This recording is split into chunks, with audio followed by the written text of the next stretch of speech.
আসসালামু আলাইকুম রহমতুল্লাহি ওবরকাতুহু। সম্মানিত দর্শক, সর্বভারতীয় সংবাদপত্র জগতের যে পাঠককুল, তাদের মধ্যে সবচেয়ে প্রভাবশালী যে দুটো পত্রিকা, সেই দুটো পত্রিকার মধ্যে একটি হলো দ্য ইন্ডিয়ান এক্সপ্রেস, আর একটা হলো দ্য হিন্দু। হিন্দু যে পত্রিকাটি, এটি নামে হিন্দু হলেও এখানে ভারতের সব জনমতের যারা লোকজন রয়েছেন তারা এটা পড়েন। আর অন্যদিকে ইন্ডিয়ান এক্সপ্রেস যে পত্রিকাটি, এটি ভারতের সেই পত্রিকা যা কিনা আন্তর্জাতিক অঙ্গনে ভারতকে রিপ্রেজেন্ট করে। আজ যেভাবে নিউ ইয়র্ক টাইমসকে, ওয়াশিংটন পোস্টকে আমরা খুব গুরুত্ব দেই, কিংবা ধরুন ফার ইস্টার্ন ইকোনমিক রিভিউ, লন্ডনের দ্য টেলিগ্রাফ, এই পত্রিকাগুলোর যে বা আপনি ধরুন যে জাপানের কিছু পত্রিকা আছে, তারপরে জার্মানির কিছু পত্রিকা আছে, তারপরে ফ্রান্সের কিছু পত্রিকা আছে, যেগুলো এই বাংলাদেশে বসেও সেখানে যদি কোনো একটা নিউজ ছাপা হয় আমরা সেটি গুরুত্ব দিই। এর বাইরে আন্তর্জাতিক যেমন এএফপি, রয়টার্স, ব্লুমবার্গ, তারপর ওয়াল স্ট্রিট জার্নাল, তারপরে নিউজ উইক, দ্য ইকোনমিস্ট, এই পত্রিকাগুলোর একটা গ্লোবাল মানে যাকে বলা হয় অ্যাসপেক্ট অ্যান্ড প্রসপেক্ট আছে। তো এই প্রসপেক্ট এবং অ্যাসপেক্ট এর প্রেক্ষাপটে তারা করে কি, মানে যে জিনিসগুলো 2-3 বছর আগে, 5 বছর আগে এই পত্রিকাগুলো প্রেডিক্ট করে দেয় বা বলে দেয়, ওটাই পরবর্তীতে বাস্তবায়ন হয়ে যায়। যেমন ধরুন শেখ হাসিনার বাংলাদেশ থেকে চলে যাওয়ার পরে টাইম ম্যাগাজিন, বিখ্যাত টাইম ম্যাগাজিন একটা শিরোনাম করেছিল, মানে প্রচ্ছদ প্রতিবেদন করেছিল শেখ হাসিনাকে নিয়ে। তখন তারা যে জিনিসটা বলেছিল যে শেখ হাসিনা এই যে বাংলাদেশ থেকে চলে গেলেন, তিনি ফিরবেন কিভাবে, তার ফেরাটা কেমন হবে। তো শেখ হাসিনা ফিরতে পারেন, এটা ওনার বাংলাদেশ থেকে চলে যাওয়ার 2 মাসের মাথায় স্বয়ং শেখ হাসিনা কল্পনা করতে পারেননি। এ কারণে প্রথম 2 মাস তিনি কোনো টু শব্দ কিন্তু করেননি। অথচ আমেরিকার টাইম ম্যাগাজিন তারা বলে দিল যে শেখ হাসিনা কিভাবে ফিরবেন, এই রিটার্নটা কখন হবে, কিভাবে হবে, এই যে উনি গেলেন তার প্রত্যাবর্তনটা কিভাবে হবে। তো এখন এই 14 মাস পর আপনি চিন্তা করেন যে টাইম ম্যাগাজিনের সেই 1 বছর আগের যে বক্তব্য, এটা এখন কতটা গুরুত্বপূর্ণ হয়ে পড়েছে, কতটা ভয়ঙ্কর হয়ে পড়েছে এবং কতটা প্রাসঙ্গিক হয়ে পড়েছে। তো এইরকম পত্রপত্রিকাগুলোর মধ্যে ভারতের সবচেয়ে যে পত্রিকাটিকে ইন্টারন্যাশনালি অ্যাকসেপ্ট করা হয়, যেমন আমাদের দেশের প্রথম আলো বা ডেইলি স্টার, আমাদের এই মাতব্বরিক শুধু বাংলাদেশের মধ্যেই। এখানে প্রথম আলোতে কি ছাপা হলো, ডেইলি স্টার কি ছাপা হলো, এটা ত্রিপুরার লোকও, পাশের লোক কখনো এটা মানে ভেবেও দেখে না, আলোচনাও করে না। এগুলোকে মানে সংবাদপত্রের মান হিসেবে ঠিক ডেইলি স্টার এবং প্রথম আলোকে ভারত, পাকিস্তান, কোনো দেশেরই আসলে লোকজন এরকম ওগুলোর খোঁজও রাখে না। যেভাবে নেপালের কোনো পত্রিকা যদি হয়, নেপাল স্টার বা নেপালের আলো, আমরা যেমন ওটাকে কোনো পাত্তা দেই না। বাংলাদেশের পত্রপত্রিকার মধ্যে সবচেয়ে যেটা মশহুর যে দুটো পত্রিকা, এটা নিয়ে আমি আমার অভিমত বললাম। যাকে বলা হয় অন্যান্য দেশের যারা পাঠক রয়েছেন তারা এরকম বাংলাদেশের পত্রপত্রিকা সম্পর্কে ওইরকম গুরুত্ব দান করে। তো তদ্রূপ কলকাতার খুব নামকরা পত্রিকা আনন্দবাজার, আমরা কিন্তু বাংলা ভাষী হিসেবে আনন্দবাজারে কি লিখলো দেখি, অমৃতবাজার কি লিখলো দেখি, দেশ পত্রিকা কি লিখলো, এগুলো পড়ি। কিন্তু ইউরোপ আমেরিকাতে এগুলো নিয়ে একেবারে মাথা ঘামায় না, এমনকি হিন্দুকে নিয়েও তারা মাথা ঘামায় না। কিন্তু দ্য ইন্ডিয়ান এক্সপ্রেস কি লিখলো, এটা ওয়াল স্ট্রিট জার্নালের পাঠক, টাইম ম্যাগাজিনের পাঠক, দ্য টেলিগ্রাফের পাঠক, দ্য ফাইন্যান্সিয়াল টাইমসের পাঠক, ওয়াশিংটন পোস্টের পাঠক, তারা কিন্তু সমান গুরুত্ব দিয়ে পড়ে। 130 কোটি মানুষের যে রিপ্রেজেন্টেশনের যে পত্রিকাটি, সেই পত্রিকাটি হলো দ্য ইন্ডিয়ান এক্সপ্রেস। তো সেই ইন্ডিয়ান এক্সপ্রেসে শেখ হাসিনার একটা নাতি দীর্ঘ সাক্ষাৎকার ছাপা হয়েছে। তো ইতিপূর্বে আমরা দেখেছি যে আন্তর্জাতিক কয়েকটি গণমাধ্যমে তার সাক্ষাৎকার ছাপা হয়েছে। তার একটা লেখাও সম্ভবত ভারতের খুব নামকরা যে পত্রিকা দ্য উইক, তিনি নিজের হাতে লিখেছেন ইংরেজিতে। তো নিজের হাতে লিখেছেন এবং সেটা উইকে ছাপা হয়েছে। কিন্তু এই যে উইকে তার নিজের হাতে লেখা, এফপিতে তার সাক্ষাৎকার, তারপরে ফাইন্যান্সিয়াল দ্য ইন্ডিপেন্ডেন্টে তার সাক্ষাৎকার, ব্রিটেনের ইন্ডিপেন্ডেন্ট, রয়টার্সের, এফপিতে তার সাক্ষাৎকার। তো এই বিষয়গুলো যতটা না আলোচিত হয়েছে, আলোড়ন তৈরি করেছে ভারতে, বাংলাদেশে এবং গ্লোবালি, তার চেয়ে সবচেয়ে বেশি যাকে বলা হয় আলোচনা এবং সমালোচনার জন্ম দিয়েছে ইন্ডিয়ান এক্সপ্রেসে তার দেয়া নাতি দীর্ঘ সাক্ষাৎকার। এখানে একটি বিষয়, যে সাংবাদিক এই সাক্ষাৎকার নিয়েছেন গৌতম লাহিড়ী, এই ভদ্রলোক শেখ হাসিনার খুব ঘনিষ্ঠজন। আওয়ামী লীগেরও ঘনিষ্ঠজন এবং নরেন্দ্র মোদী সরকারের সঙ্গে তার একটা খুব ভালো সম্পর্ক রয়েছে। শেখ হাসিনার বাংলাদেশ থেকে চলে যাওয়ার পর বা শেখ হাসিনার সরকারের পতনের পর যে কজন ভারতীয় সাংবাদিক একেবারে যাকে বলা হয় চুলচেরা বিশ্লেষণ করে শেখ হাসিনার ভবিষ্যৎ, আওয়ামী লীগের ভবিষ্যৎ, ইউনূস সরকারের ভবিষ্যৎ নিয়ে মোটামুটি যাকে বলা হয় বিশ্লেষণ করার চেষ্টা করেছে নিরপেক্ষভাবে, তার মধ্যে জনাব গৌতম লাহিড়ী অন্যতম। এবং তিনি বাংলাদেশের অনেক ইউটিউবারের সঙ্গে কিন্তু এই গৌতম লাহিড়ী সাক্ষাৎকার দিয়েছেন এবং সেই ভদ্রলোক ইন্ডিয়ান এক্সপ্রেসের জন্য এই সাক্ষাৎকারটি নিয়েছেন। আমি যখন একেবারে ছাত্র জীবনে ইন্ডিয়ান এক্সপ্রেস সম্পর্কে আমার প্রথম ধারণায় আসলো যে তাদেরকে নিয়ে একটা বিরাট রিপোর্ট ছাপা হয়েছিল সাপ্তাহিক দেশ পত্রিকাতে, যে কি করে ভারতের এই রাজনীতি, তারপরে রাজনীতির পেছনের পর্দার আড়ালের যত খেলাধুলা, কিং মেকিং, এই কাজগুলো কারা কারা করে। তো তার মধ্যে একেবারে সবার আগে যে নামটা আসছিল সেটা হলো ইন্ডিয়ান এক্সপ্রেসের মালিক রামনাথ গোয়েঙ্কা। ছাত্র জীবনে পড়েছিলাম, কিন্তু আমার এখনো পর্যন্ত আমি সেই রামনাথ গোয়েঙ্কা এখনো জীবিত আছেন কিনা আমি জানি না, মারা গেছেন অবশ্যই, এটা তো একেবারে 80-র দশকের শুরুর দিকের কথা আমি এটা বলছি। তো সেই রামনাথ গোয়েঙ্কা, আরেকজন লোক সম্পর্কে আমি তখন পড়েছিলাম, তিনি হলেন ধীরুভাই আম্বানি, মানে এখন অনিল আম্বানি, মুকেশ আম্বানির বাবা। তারপর রাম জেঠ মালানি। বাঙালিদের মধ্যে আরেকজন লোক ছিলেন অমলেশ ত্রিপাঠী। মানে চিন্তা এবং বুদ্ধিভিত্তিক জগতে এখন ভারতের যে থিঙ্ক ট্যাঙ্কগুলো রয়েছে, তারা যেভাবে, যেমন আমেরিকাতে উইলসন সেন্টার আছে, ভারতে এরকম অনেকগুলো থিঙ্ক ট্যাঙ্ক আছে যারা মূলত এই রাজনীতিকে নিয়ন্ত্রণ করে। আর আমি যে সময়ের কথা বলছি তখন এইভাবে ভারতের থিঙ্ক ট্যাঙ্ক গড়ে ওঠেনি, কিন্তু একটা মানে যাকে বলে বুদ্ধিভিত্তিক একটা সিন্ডিকেট গড়ে উঠেছিল এবং সেই সিন্ডিকেটের নেতৃত্বে ছিল ইন্ডিয়ান এক্সপ্রেস এবং তার মালিক মিস্টার রামনাথ গোয়েঙ্কা। শুধুমাত্র আমি এটা বোঝানোর চেষ্টা করছি যে শেখ হাসিনার যে সাক্ষাৎকারটি ছাপা হয়েছে ইন্ডিয়ান এক্সপ্রেসে, এটা কেবলই মাত্র একটা রিপোর্ট, প্রথম আলোর রিপোর্ট বা ডেইলি স্টারের রিপোর্ট নয়। এটার সঙ্গে ভারতের মেধা, যোগ্যতা, তাদের ফরেন পলিসি, ভারত সরকারের পরিকল্পনা শেখ হাসিনাকে নিয়ে, সবই এই সাক্ষাৎকারের মাধ্যমে ফুটে এসেছে। এখন এই সাক্ষাৎকারে তিনি যে কথাগুলো বলেছেন, এগুলো নর্মালি শেখ হাসিনা বলেন না। শেখ হাসিনা যেভাবে বলেন, ইউনূসকে ফেলে দেবো, আমি আসার সঙ্গে সঙ্গে তালিকা করে করে সবগুলোকে গ্রেপ্তার করব, সবগুলোকে ফাঁসিতে লটকাবো, আবার সেই যুদ্ধাপরাধীদের বিচার হবে, ওইবার যতটুকু ছাড় দিয়েছে এবার একটু ছাড় দেবো না, চামড়া খুলে একেবারে কুচি কুচি করে কই মাছের মতো তাকে বলা হয় কেটে, তারপর ওর মধ্যে লবণ দিয়ে মরিচ দিয়ে ঢুকিয়ে এরপরে আবার সেই লবণ মরিচ যেন ধুইতে না পারে চামড়া সেলাই করে দেবো। মানে দিস সর্ট অফ অ্যাগ্রেসিভ ল্যাঙ্গুয়েজে আমরা শেখ হাসিনাকে সবসময় দেখতে অভ্যস্ত।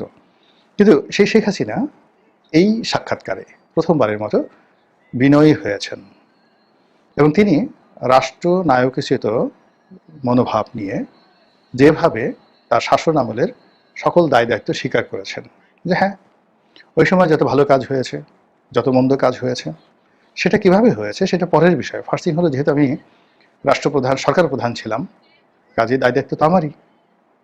এবং আমি ওই সময়টাতে যে সকল ঘটনা ঘটেছে, যত প্রাণ ঝরেছে, যত মানুষ নিহত হয়েছে, প্রথমত সবার ব্যাপারে আমি দুঃখ প্রকাশ করছি, সহমর্মিতা প্রকাশ করছি এবং প্রতিটি প্রাণের জন্য আমি আফসোস করছি।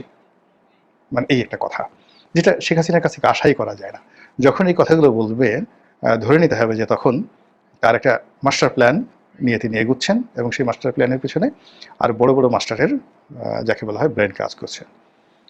তিনি তার সেই সাক্ষাৎকারে ডক্টর মোহাম্মদ ইউনূসের সরকারের যে সমালোচনাগুলো করেছেন টু দি পয়েন্টে, এটাও শেখ হাসিনার কাছে আশা করা যায় না। তিনি খুব ইন্টেলিজেন্টলি, প্রফেশনালি এবং পলিটিক্যালি যে সকল অভিযোগ ডক্টর মোহাম্মদ ইউনূস এবং তার সঙ্গী সাথীদের বিরুদ্ধে এনেছেন, এটা রাজনীতির পরিভাষা নয়, এটা কূটনীতির পরিভাষা, এটা বিচারের পরিভাষা, এর সঙ্গে আইন জড়িত, এর সঙ্গে আন্তর্জাতিকতা জড়িত এবং আরও অনেক কিছু। ঠিক সেইভাবে ডক্টর মোহাম্মদ ইউনূসকে নিয়ে, তার সরকারকে নিয়ে তিনি কতগুলো অভিযোগ উত্থাপন করেছেন। নিজের বিচার সম্পর্কেও তিনি মানে যে কথা বলেছেন, এটাও একটা অসম্ভব রকম চ্যালেঞ্জ বর্তমান সরকারের জন্য। তিনি এই বর্তমান তার যে বিচার হচ্ছে, সেই বিচারিক যে আদালত, সেই আদালতের বিচার কর্মকাণ্ডকে তিনি রিগ্রেট করেছেন এবং তিনি যেটা বলেছেন যে পৃথিবীর সকল মানুষের যে আস্থা, বিশ্বাস এবং নির্ভরতার যে প্রতীক, সেটা হলো আন্তর্জাতিক অপরাধ tribunal, ICC, international criminal court বা ক্রাইম কোর্ট যেটাকে বলা হয়।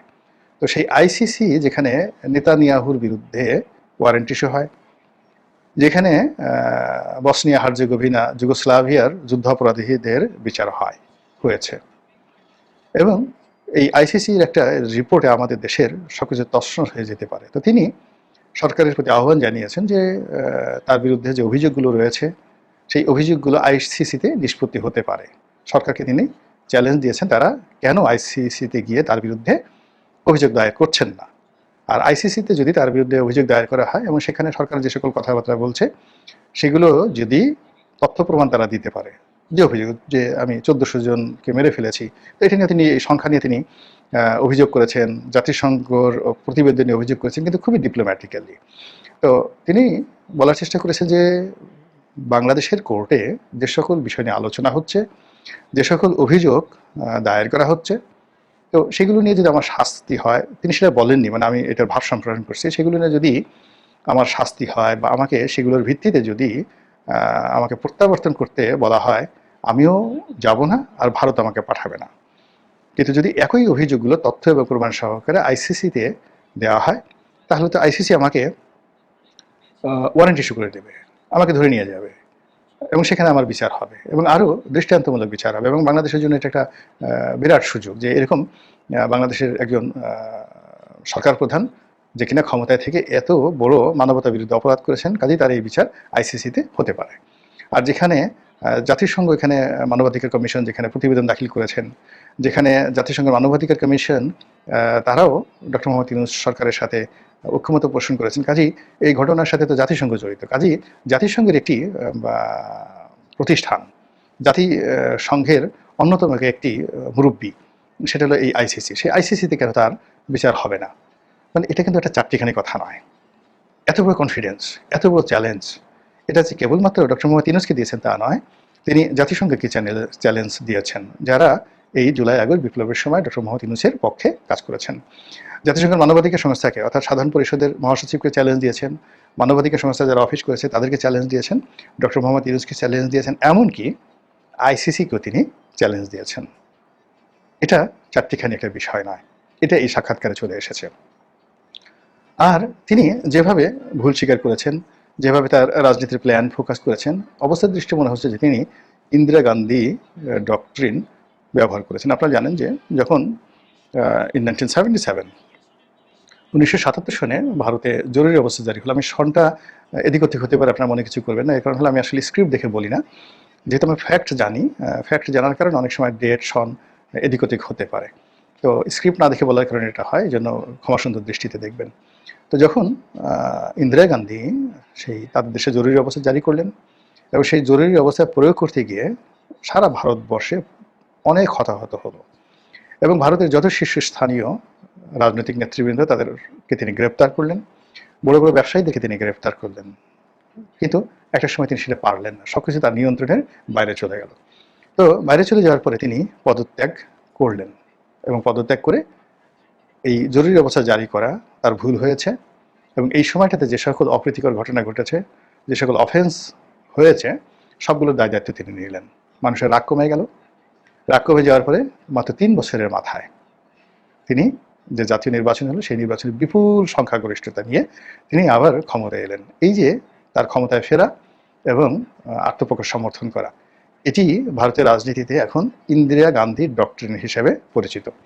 তো সেই দিক থেকে শেখ হাসিনার এই যে হঠাৎ পরিবর্তন, ইন্ডিয়ান এক্সপ্রেসে তার সাক্ষাৎকার, এবং এই সাক্ষাৎকারের মধ্যে তিনি যে সাবমিশন দিয়েছেন, যে ফোকাস দিয়েছেন, যে মিশন দেখাচ্ছেন, যে ভিশন দেখাচ্ছেন, যে লিবারেলিজম দেখাচ্ছেন, এটি তার কাছ থেকে বা আওয়ামী লীগের কাছ থেকে সেই 1981 সন থেকে আজ অবধি কেউ আশা করেনি।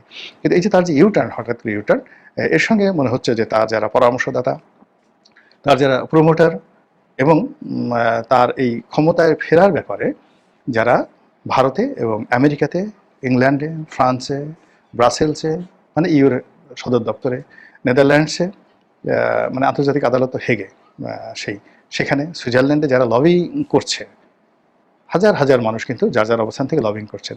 তো তাদের এটা কম্প্যাক্ট গ্রুপ যে কাজ করছে, এবং সেই কাজের ভিত্তিতে শেখ হাসিনার নিকট যে পরামর্শগুলো তারা উপস্থাপন করেছেন, এবং সেইভাবেই তিনি নিজেকে প্রস্তুত করে এই রকম একটা সাক্ষাৎকার দিয়েছেন বলেই যারা রাজনৈতিক বিশ্লেষক তারা বলার চেষ্টা করছেন। এখন শেখ হাসিনা তো দিবারাত্র কাজ করে যাচ্ছেন, আওয়ামী লীগও দিবারাত্র কাজ করে যাচ্ছে, বিএনপিও করছে, জামাতও করছে, আর ডক্টর মোহাম্মদ ইউনূসও কাজ করে যাচ্ছেন। তো সেই কাজের যে সমীকরণগুলো, মানে আপনি তীর ছুঁলেন, 10টা তীর একই লক্ষ্য বস্তুর দিকে গেল। এখন তীরের ফলায় ধরুন একটা বিন্দু আছে, আর লক্ষ্যবস্তু সেখানে একটা বিন্দু আছে। তো একসাথে 20 জন তীরন্দাজ সেই লক্ষ্যবস্তুকে কেন্দ্র করে তীর ছুড়ল। এখন এখানে তো একসাথে সব তীর যদি একসাথে যায় তাহলে তো একটাও লাগবে না, বা একটা তীরের সঙ্গে যদি আরেকটা লেগে যায় তাহলে আগেই সেগুলো পড়ে যাবে। তো এক্ষেত্রে লক্ষ্যবস্তু স্পর্শ করার জন্য কি দরকার? প্রথমত টার্গেট, নিখুঁত টার্গেট, একেবারে ওই পিন পয়েন্টে গিয়ে আপনার তীরটি লাগবে। আর দ্বিতীয় যে জিনিসটি সেটি হলো গতি, দুর্বার গতি, মানে যারা তীর ছুঁড়ছেন, যার তীর যত গতি পাবে সেই আগে গিয়ে সেখানে লক্ষ্যবস্তু ভেদ করতে পারবে। এখন আমাদের রাজনৈতিক দলগুলো সবাই চেষ্টা চালাচ্ছে, কিন্তু লক্ষ্যবস্তু কি, পিন পয়েন্ট কি? এটা কি মানুষের হৃদয়, মানুষের মন, নাকি ডক্টর মোহাম্মদ ইউনূসের মন, নাকি দিল্লি আমেরিকা ডোনাল্ড ট্রাম্পের মন?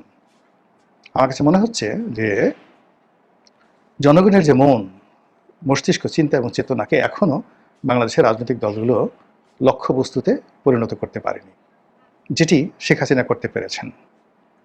আবার বলছি যে ক্ষমতায় যাওয়ার জন্য জনগণকে রাজি করাতে হবে, খুশি করাতে হবে, তাদের মনে পরিবর্তন আনতে হবে, তাদের মনে শান্তি দিতে হবে। এই লক্ষ্যবস্তুটি শেখ হাসিনা যেভাবে ইন্ডিয়ান এক্সপ্রেসের সাক্ষাৎকারের মাধ্যমে স্থির করতে পেরেছেন, সেখানে জামাত মক্কা মদিনা, তুরস্ক, পাকিস্তান ইসলামাবাদ, যমুনা, আমেরিকা বেইজিং, এই জায়গাতে যেভাবে দৌড়াদৌড়ি করছে, বিএনপি যেভাবে একবার লন্ডনে, একবার যমুনাতে দৌড়াদৌড়ি করছে, একবার পাকিস্তানে, একবার চীনে যেভাবে দৌড়াদৌড়ি করছে, আপনি বুঝতে পারছেন যে কেবলা কয়টা হয়ে গেছে। আর এনসিপি তাদের তো আসলে যমুনা, রাজু তো এখন আর নেই, শুধুমাত্র যমুনা কেন্দ্রিক তাদের লক্ষ্যবস্তু। কিন্তু জনগণকে কেন্দ্র করে তাদের লক্ষ্যবস্তু হয়নি, ভিন্ন বলে গতি। তো এখন আপনাকে যেখানে রকেটের গতি, সেখানে আপনাকে যাকে বলা হয়, যদি আপনি নসিমন ভটভটি দিয়ে, বা দেখা গেল চাঁদের গাড়ি, সেই দ্বিতীয় বিশ্বযুদ্ধের সময় যেই গাড়িগুলো পার্বত্য চট্টগ্রাম এলাকাতে রেখে গিয়েছিল ব্রিটিশ আর্মিরা, সেই গাড়িগুলো এখনও চলতেছে, যেগুলোকে বলা হয় চাঁদের গাড়ি। আপনি চাঁদের গাড়িতে করে চাঁদে যাবেন, এটা আপনার যত বছর লাগবে, আর রকেটে করে চাঁদে যাবেন, এই দুটোর মধ্যে ডিফারেন্স আছে।